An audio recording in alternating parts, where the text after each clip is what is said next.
Guys chapter number 2 unit and measurement का last question है NCERT at your finger tips exemplar का, जिसमें आपसे कह रखा है कि if momentum P, area A and time T are taken to be fundamental quantities.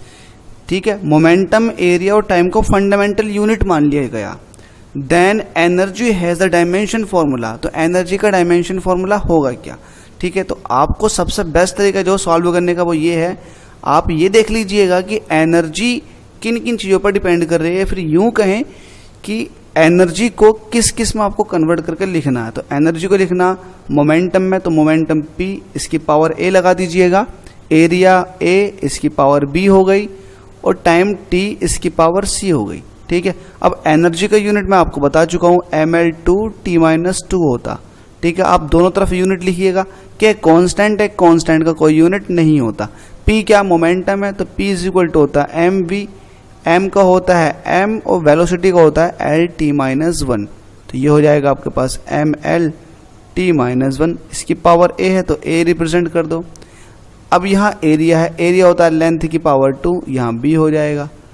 Time T होता तो T का T रहेगा C। ठीक है, अब हम सही करके लिख लेते हैं इसको mL2T-2। ठीक है, देखिए m एक यहाँ पर है और कहीं नहीं है, तो ये m की पावर a ये थी, तो ये इस तरह से लिखी जाएगी m की पावर a। अच्छा, l एक यहाँ पर है a और एक यहाँ पर है, तो ये l की पावर यहाँ तो है a और यहाँ पर है प्लस का 2b, तो l की पावर हो जाएगा a प्लस 2b। ठीक है, ये 2b हो जाएगी ना यहाँ से मल्टीप्लाई करके। ठीक है, अब टाइम जो है यहाँ पर, टाइम यहाँ पर भी है और यहाँ पर भी है, तो टाइम यहाँ पर है माइनस a और यहाँ पर है plus c। Is that clear. ठीक है, ये क्लियर हो गया। तो आपको अब क्या करना होगा, कंपैरिजन कर लो। यहाँ पर पावर 1 है तो a इज इक्वल टू कितना आ चुका 1, l की पावर a प्लस 2b है तो a प्लस 2b, यहाँ पर l की पावर कितनी है 2 है, तो ये 2 के बराबर है। a आपके पास 1 है तो 1 plus 2b is equal to कितना आपके पास 2। 2b यहाँ से सॉल्व करोगे तो 2 माइनस 1 हो जाएगा। ठीक है, 2b इज इक्वल टू कितना हो जाएगा, 2 माइनस 1 कितना हो जाएगा 1, b इज इक्वल टू कितना हो जाएगा हाफ। आपके पास b हाफ आ चुका है, यहाँ से a इज इक्वल टू 1 आ चुका है। ठीक है, अब आपके पास यहाँ से देखिएगा टाइम वाले को कंपैरिजन करते हैं, माइनस a प्लस c। ठीक है, किसके बराबर होगा माइनस 2 के।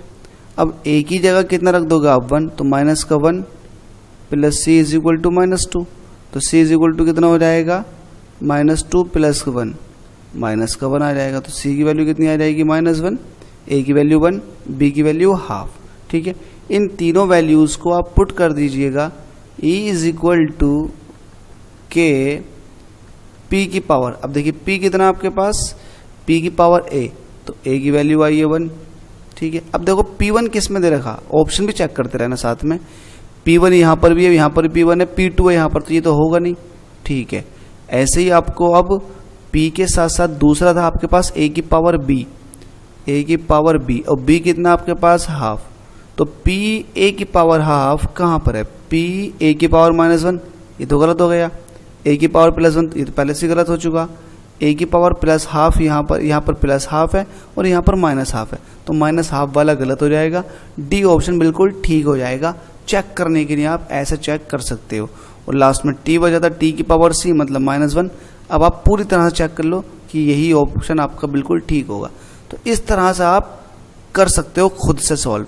हालांकि मैंने तो एक्सप्लेन किया है स्टेप बाय स्टेप, तो आप मुझे तो लंबा पड़ेगा ही ऑब्वियसली, लेकिन आप करोगे तो आप एकदम से सॉल्व कर दोगे।